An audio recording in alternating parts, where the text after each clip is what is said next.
Madam, பாஜகவினுடைய முரட்டு அடிமையா எடப்பாடி பழனிசாமி இருக்காரு. நேற்று நடைபெற்ற தஞ்சாவூர் நடைபெற்ற திருமண நிகழ்வுல துணை முதல்வர் உதயநிதி ஸ்டாலின் பேசியிருக்காரு.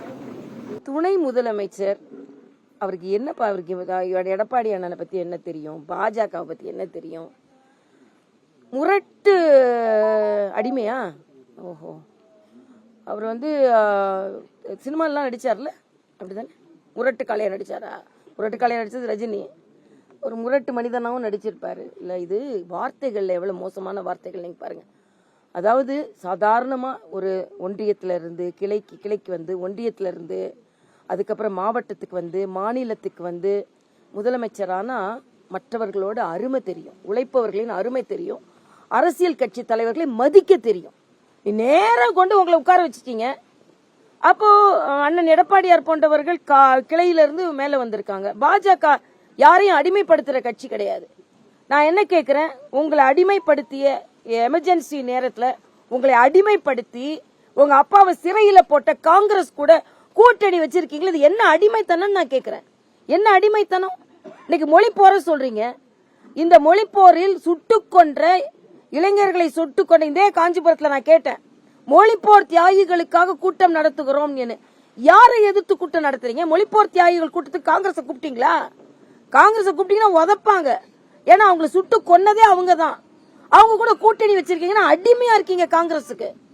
காங்கிரசின் அடிமையாக இருந்து கொண்டிருக்கின்ற திராவிட முன்னேற்ற கழகம், காங்கிரஸ் செஞ்ச அத்தனை அநீதிகளுக்கும் இன்று துணை போய் கொண்டிருக்கின்ற திராவிட முன்னேற்ற கழகம் அடிமைத்தனத்தை பற்றி பேசுவதற்கு எந்த தார்மீக உரிமையும் கிடையாது.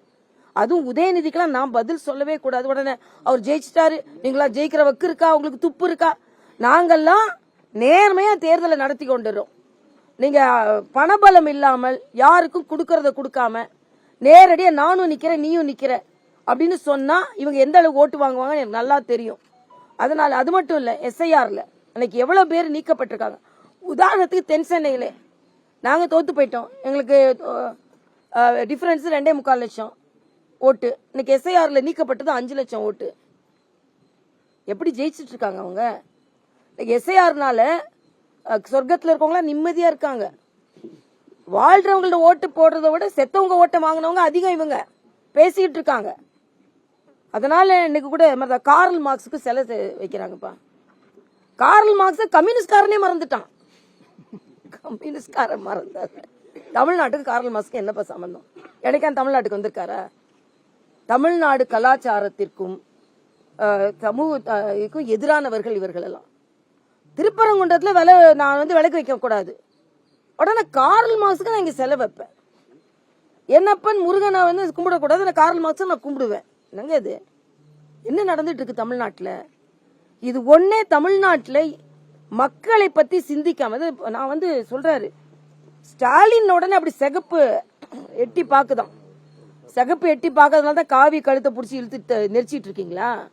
சிகப்பெல்லாம் எப்படி எட்டி பார்க்குன்றது எனக்கு 2026 எவ்வளவு சிகப்பு எட்டி பார்க்குதுன்னு தெரியும். அதனால இன்னைக்கு நான் சொல்றேன், சிகப்பு எட்டி பார்க்குதுன்றீங்க. ஆனா துப்புரவு தொழிலாளர்கள் போராடிட்டு இருக்காங்க. கூட வந்த சிகப்பெல்லாம் எங்க போனாங்க? எங்க போனாங்க சிகப்பெல்லாம்? பெட்டி பெட்டியா அடங்கி இருக்காங்க. பெட்டி பாம்பா அடங்கி இருக்கு சிகப்பு, அவ்வளவுதான். அதனால சும்மா இந்த கூட்டணியை வச்சுட்டு அடிமை உங்களுக்கு ஒன்னும் இல்ல அது இதுன்னு நம்ம மக்கள் நம்ப மாட்டாங்க.